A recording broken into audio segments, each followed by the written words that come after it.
नमस्ते मित्रों, मैं Shrimati Shantaben Haribhai Gajera English medium school YouTube video channel में आपका स्वागत करती हूँ। आज हम बात करेंगे स्टैंडर्ड 6 सब्जेक्ट हिंदी चैप्टर 1 दयालु शिकारी। आगे के वीडियो में हमने इसके बारे में पढ़ा था, आज हम उसका रिवीजन करेंगे। चित्रपाठ का मतलब होता है चित्र के माध्यम से कहानी या ज्ञान देना। इस चित्रपाठ का नाम है दयालु शिकारी। शिकारी को दयालु इसलिए कहा गया है कि पाठ के अंत में हिरनी को मारने की बजाय उसे जीवन देता है। तो चलिए मित्रों, इस चित्रपाठ का अवलोकन करते हैं।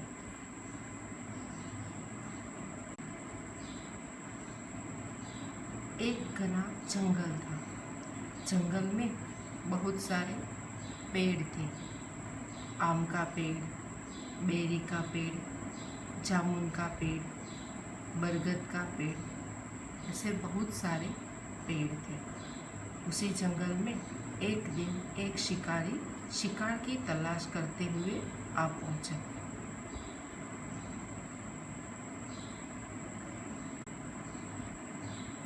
वह जंगल में आकर एक पेड़ के पीछे छिप गए। उसी जंगल में एक हिरनी रहती थी। हिरनी देखने में बहुत ही सुंदर थी। उसकी आंखें चंचल थी। वह मोटी और ताजी थी। वह बहुत सी स्फूर्तिली थी। हिरनी ने एक छोटे से शावक को जन्म दिया था।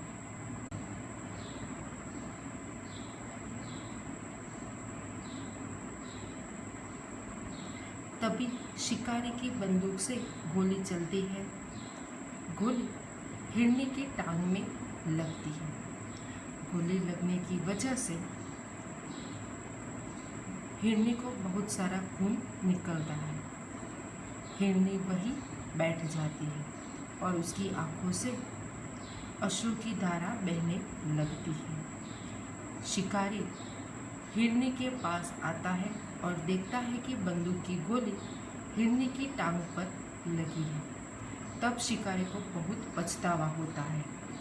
वह हिरनी और शावक को अस्पताल ले जाता है।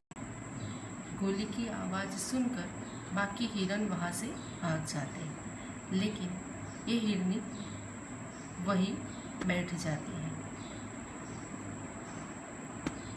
उसकी आंखों में से अश्रु बहने लगते हैं। शिकारी को बड़ा आश्चर्य होता है कि हिरनी गोली लगने के बाद भी वो वहाँ से भागी क्यों नहीं। तो शिकारी वहाँ जाकर देखता है।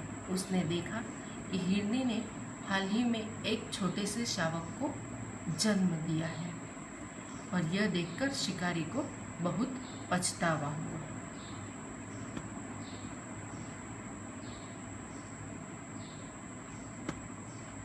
शिकारी हिरनी के गांव में से निकलता लोई देखकर उसे बहुत दया आ जाती है और वो हिरनी को अपने साथ अस्पताल ले जाता है।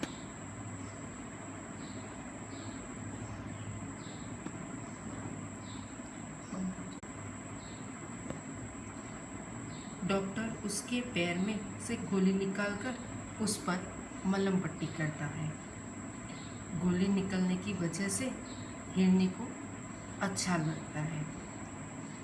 शिकारी हिरनी को लेकर अस्पताल से बाहर आता है।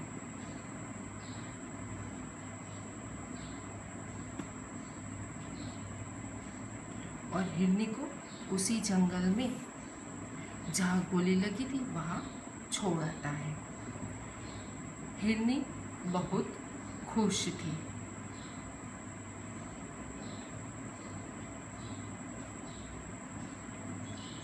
वह अपने शावक के साथ घास खाने लगती है। यह दृश्य देखकर शिकारी को बहुत खुश होता है। शिकारी यह दृश्य देखकर बहुत खुश होता है और वो वहाँ से वापस चला जाता है।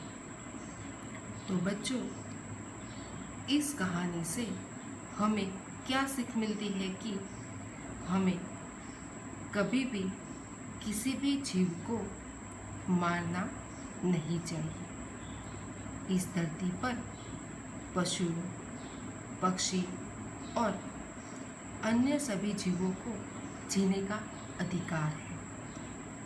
सभी जीवों की तरह मानवता भरा व्यवहार करना चाहिए। तो बच्चों, हमें भी किसी निर्दोष प्राणी पर अत्याचार नहीं करना चाहिए। उसके साथ अच्छा व्यवहार करना चाहिए। भगवान ने यह धरती सभी जीवों के लिए बनाई है। हमें सभी जीवों के प्रति दया भाव रखना चाहिए ना बच्चों?